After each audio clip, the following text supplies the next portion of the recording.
बच्चों, कक्षा 10वीं विद्यार्थियों के लिए परीक्षा की दृष्टि से उपयोगी वन लाइनर में आज हम पढ़ेंगे अगला चैप्टर। पढ़ेंगे और अगला चैप्टर कौन सा है? पाठ 7। आज का टॉपिक है पाठ 7, जीव जनन कैसे करते हैं। जीव जनन कैसे करते हैं, पाठ 7 से संबंधित सभी महत्वपूर्ण प्रश्नों का अध्ययन करेंगे। चलिए शुरू करते हैं। प्रश्न क्रमांक 1, अलैंगिक जनन की एक विधि है मुकुलन अलैंगिक जनन की एक विधि है। यह किस जीव के द्वारा किया जाता है? मुकुलन किस जीव में पाया जाता है? इसका उत्तर है ईस्ट। एक और आंसर है इसका, वो क्या है? हाइड्रा में भी मुकुलन विधि से अलैंगिक जनन पाया जाता है। फिर अगला है, निम्नलिखित में से मानव में मादा जनन तंत्र का भाग कौन सा है?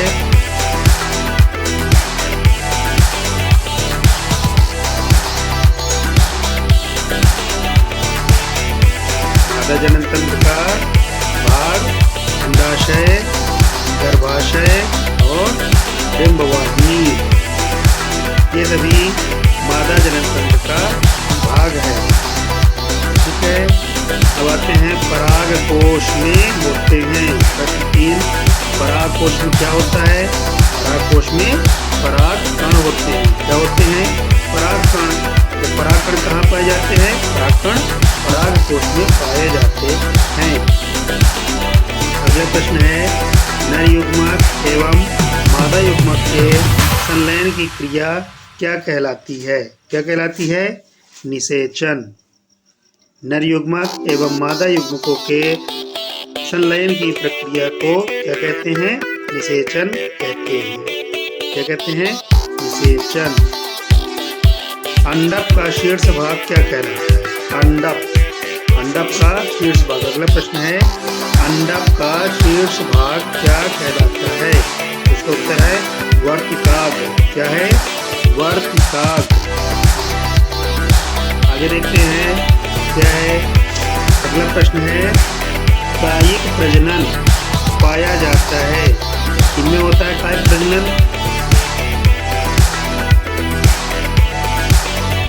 इनमें से कौन सा कायिक प्रजनन है? कलिकायन, कटिंग, डाल लगाना या सभी? ये सभी कायिक प्रजनन के ही चरण हैं। कायिक प्रजनन ही इन सभी के द्वारा किया जाता है। कलिकायन में कलिका जो होती है उसे निकाल करके लगा दिया जाता है जमीन में, जिससे नए पौधे की उत्पत्ति हो जाती है। कटिंग, पौधे की किसी भाग को काट करके जमीन में बढ़ा दिया जाए, उससे नया पौधा उत्पन्न हो जाता है।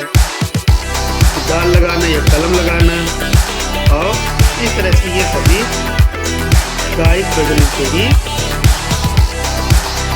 प्रकार हैं। अगला प्रश्न है, मानव में निषेचन कहाँ होता है? उत्तर है इसका अंडवाहिनी। मानव में निषेचन कहाँ होता है? अंडवाहिनी। देखते हैं अगला प्रश्न, बीजांड निर्माण करता है। बीजांड इसका निर्माण करता है बीज का। मादा मनुष्य में यौवनावस्था कब प्रारंभ होती है? अगला प्रश्न है, यौवनावस्था प्रारंभ होने का समय, उम्र क्या है? 12 वर्ष से 14 वर्ष के बीच। अगला प्रश्न, प्रजनन किसे कहते हैं? प्रजनन या जनन किसे कहते हैं? अपने समान संततियों को उत्पन्न करना ही प्रजनन कहलाता है। तो देखिए अगले प्रश्न में, अगला प्रश्न है, अलैंगिक प्रजनन का एक उदाहरण लिखिए। अलैंगिक प्रजनन के कई उदाहरण हैं। उनमें से एक है ब्रायोफिलम में कलिकायन। ये देखिए अलैंगिक प्रजनन की ही एक विधि है, कलिकायन। अगला प्रश्न है, नर में वृषण की संख्या होती है, कितनी होती है? 2। ठीक है, इस तरह से आगे चलते हैं। अगला प्रश्न क्या है? अगला प्रश्न है, मादा में अंडाणुओं का निर्माण कहाँ होता है? अंडाणुओं का निर्माण कहाँ होता है? इसका उत्तर है अंडाशय। फिर डीएनए का पूरा नाम, डीएनए का पूरा नाम क्या है? सभी को पता है, डीएनए का पूरा नाम है डीऑक्सीराइबोन्यूक्लिक एसिड। डीऑक्सीराइबोन्यूक्लिक एसिड, ये डीऑक्सीराइबोन्यूक्लिक अम्ल। अगला प्रश्न है, हाइड्रा में प्रजनन किस विधि के द्वारा होता है? हाइड्रा में प्रजनन मुकुलन विधि के द्वारा हाइड्रा में प्रजनन होता है। अभी हम इसको पहले भी पढ़ चुके हैं। अब अगला प्रश्न है, कोशिका विभाजन अथवा विखंडन द्वारा नए जीवों की उत्पत्ति होती है, वे जीव होते हैं।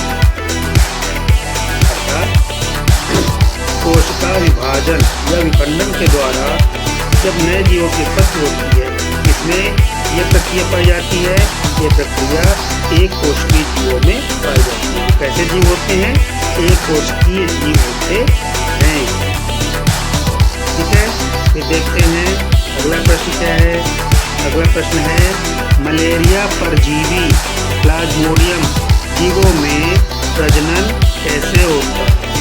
मलेरिया का परजीवी है प्लाज्मोडियम नामक जीवाणु, मलेरिया परजीवी है। इसमें प्रजनन कैसे होता है? कैसे होता है? बहुविखंडन द्वारा। विखंडन की एक दूसरी विधि है जिसमें एक जीव की एक कोशिका से अनेकों कोशिकाएं बन जाती हैं। इसे क्या कहते हैं? बहुविखंडन।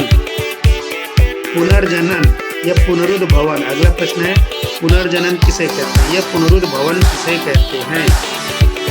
इसका उत्तर है, पूर्ण रूपेण विभेदित जीवों में अपने कायिक भाग से नए जीव के निर्माण की क्षमता पुनर्जनन कहलाती है। ठीक है, पूर्ण रूपेण विभेदित अर्थात ऐसे जीव जिनका शरीर सिर, धड़ और वक्ष में विभाजित होता है, जिनका शरीर सिर, धड़ और वक्ष में विभाजित होता है, उनमें पुनर्जनन क्या होता है? ऐसे जीवों में अपने कायिक भाग से यानी अपने शरीर के किसी भी भाग से जीव के निर्माण की क्षमता पाई जाती है। उनके शरीर का कोई भी हिस्सा काट दिया जाए तो उसमें से एक नए जीव की उत्पत्ति हो जाती है। इस प्रक्रिया को पुनर्जनन या पुनरुद्भवन कहते हैं। ठीक है, फिर अगला प्रश्न है, हाइड्रा एवं प्लेनेरिया में प्रजनन किस विधि से होता है? हाइड्रा एवं प्लेनेरी हाइड्रा में तो हम जानते हैं मुकुलन विधि से भी होता है, और दूसरा है पुनरुद्भवन प्लेनेरिया में पुनरुद्भवन की प्रक्रिया भी पाई जाती है। फिर अगला प्रश्न है, हाइड्रा में एक स्थान पर उभार विकसित हो जाता है। यह उभार या मुकुल वृद्धि करके नए जीव का निर्माण करता है। तो ऐसे प्रजनन को क्या कहते हैं? किस नाम से जानते हैं? यही है मुकुलन। क्या है? मुकुलन। मुकुलन में क्या होता है? जीवधारी के शरीर के किसी स्थान पर एक उभार विकसित हो जाता है, इसी उभार को मुकुल कहते हैं, और यह मुकुल वृद्धि करके एक नए जीव का निर्माण करता है। इसके पश्चात जब वह जीव पूर्ण रूप से विकसित हो जाता है तो अपनी मातृ कोशिका से मातृ जीव से अलग होकर के एक नए जीव का निर्माण कर लेता है। इसे कहते हैं मुकुलन। अगला प्रश्न है, वे पौधे जिनमें कुछ भाग जैसे जड़, तना तथा पत्तियां उपयुक्त परिस्थितियों में विकसित होकर नया पौधा उत्पन्न करते हैं, उन्हें क्या कहते हैं? अगला प्रश्न है, वे पौधे जिनमें कुछ भाग जैसे जड़, तना तथा पत्तियां उपयुक्त परिस्थितियों में विकसित होकर नया पौधा उत्पन्न करते हैं, तो इस विधि को क्या कहते हैं? कायिक प्रवर्धन। क्या कहते हैं? कायिक प्रवर्धन। प्रजनन की वह विधि जिसमें पौधों के कुछ भाग जैसे जड़, तना तथा पत्तियां उपयुक्त परिस्थितियों में विकसित होकर नए पौधे का निर्माण करते हैं। इस विधि को कायिक प्रवर्धन कहते हैं।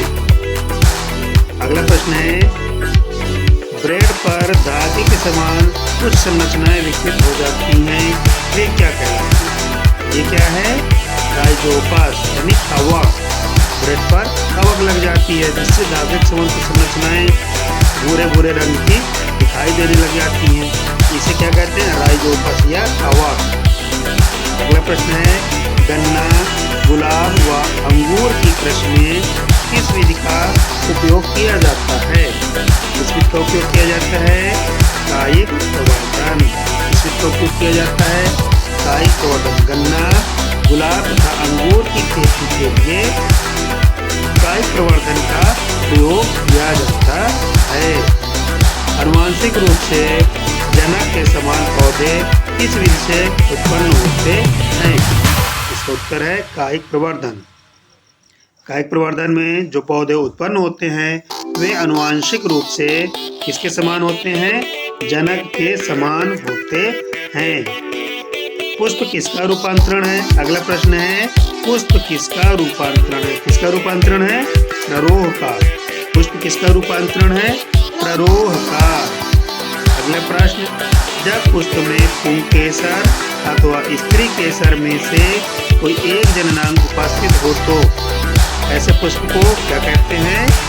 उत्तर है एक लिंगी पुष्प कहते हैं। क्या कहते हैं? एक लिंगी पुष्प।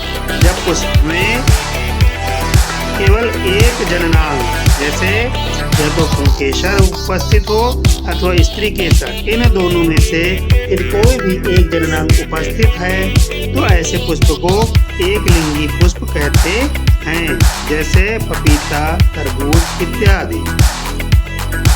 पुष्प का मादा जननांग कितने भागों में बटा होता है? पुष्प का मादा जननांग कितने भाग होते हैं मादा जननांग में? इसका उत्तर है पुष्प के मादा जननांग 3 भागों में विभक्त होता है। पहला आधार पर उभरा हुआ अंडाशय, दूसरा मध्य में लंबा वाला हिस्सा वर्तिका और शीर्ष भाग को वर्तिकाग्र कहते हैं। मादा जननांग 3 भाग हो गए, अंडाशय, वर्तिका और वर्तिकाग्र। ऐसी लंबी लंबी संरचना होती है। ये पुष्प का क्या हो गया? अंडाशय हो गया। यहाँ पे बीजांड पाए जाते हैं और यहाँ पे एक इस तरह से संरचना होती है, इसे वर्तिकाग्र कहते हैं और ये वर्तिका हो गई। ठीक है, ये पुष्प का मादा जननांग है, वर्तिकाग्र है। ठीक, ये क्या है? वर्तिका है, वर्तिका इसे कहते हैं। और ये क्या होता है? अंडाशय, अंडाशय। इस तरह पुष्प के मादा जननांग के 3 हिस्से होते हैं। फिर अगला है, नर में शुक्राणु का निर्माण किस अंग में होता है? शुक्राणु का निर्माण किस अंग में होता है? वृषण। उत्तर है वृषण या टेस्टिस। वृषण उदर गुहा के बाहर क्यों होते हैं? क्यों होते हैं? क्योंकि शुक्राणु उत्पादन के लिए आवश्यक ताप शरीर के ताप से कम होता है, इसलिए शुक्राणु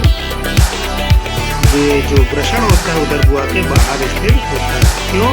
क्योंकि शुक्राणु का उत्पादन के लिए जितने तापमान की आवश्यकता होती है वह तापमान शरीर से कम तापमान होता है, शरीर से कम तापमान होता है, इसलिए शरीर से बाहर उसे रखा गया है। अगला प्रश्न है, प्लासेंटा से कहते हैं। बहुत ही महत्वपूर्ण प्रश्न है बच्चों, ये अक्सर आता है। क्या होता है प्लासेंटा? वह विशेष रचना जिसके द्वारा भ्रूणों को मां के रुधिर से पोषण मिलता है उसे प्लासेंटा कहते हैं। अगला प्रश्न है, अंडकोशिका कितने दिन तक जीवित रहती है? अंडकोशिका कितने दिन तक जीवित रहती है? 1 दिन तक। कितने दिन तक? केवल 1 दिन तक। ठीक है, देखते हैं अगला प्रश्न क्या है। अगला प्रश्न है रोगों से संबंधित। रोगों से संबंधित अगला प्रश्न, इसमें क्या है? लैंगिक संचरण द्वारा कौन से रोग फैलते हैं? कौन कौन से रोग फैलते हैं? गोनेरिया, सिफिलिस, ठीक है, सिफिलिस और एड्स, AIDS, बस स्पेल्ड हो गया है, इसे ध्यान दीजिए। गोनोरिया, सिफिलिस और एड्स लैंगिक संचरण द्वारा फैलने वाले रोग हैं। फिर है, मादा में गर्भ धारण रोकने की कौन कौन सी युक्तियां हैं? तो बहुत सारी युक्तियां हैं, जिनमें से 2 है लूप अथवा कापाट्टी का उपयोग करना।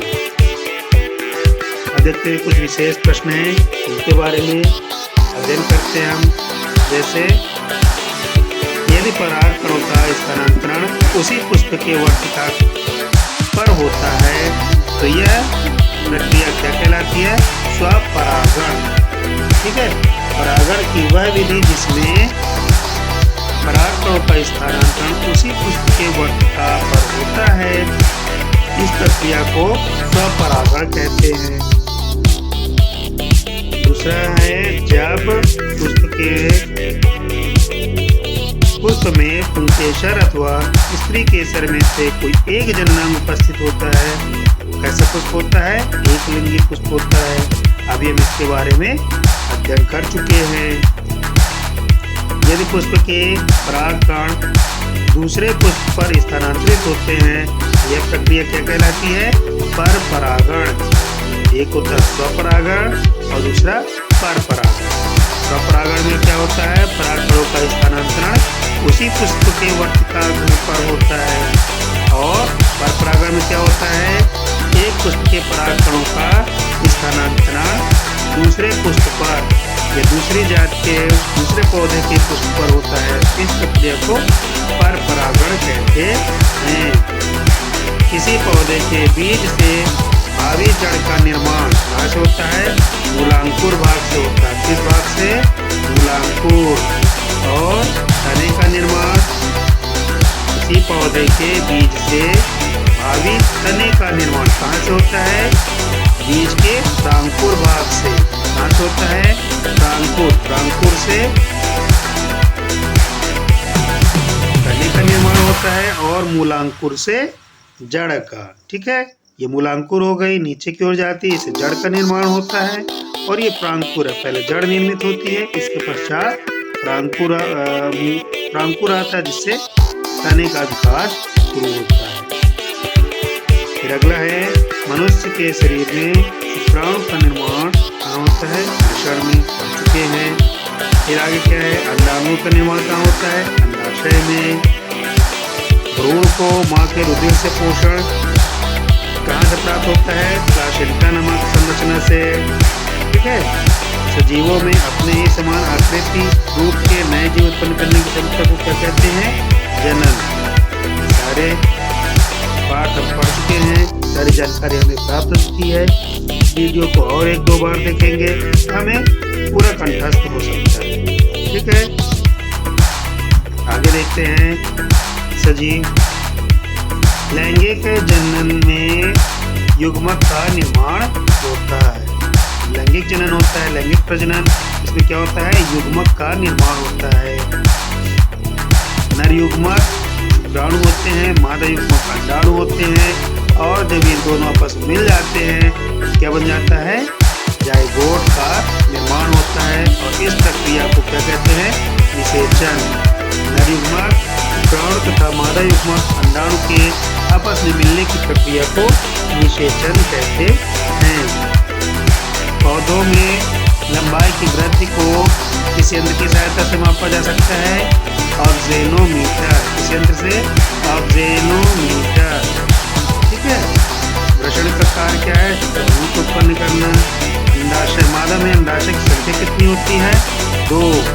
कितनी होती है? 2 अंडाशय होती है। ब्रायोफिलम में कलिकायन विधि द्वारा प्रजनन होता है। ब्रायोफिलम अर्थात पठारचटा की पत्तियों में कलिकायन होता है। इसकी पत्तियों के किनारे पर छोटी छोटी कलिकाएं बनती हैं, जो कि कुछ समय पश्चात विकसित होकर जड़ सहित संपूर्ण छोटे पौधे का निर्माण करती हैं।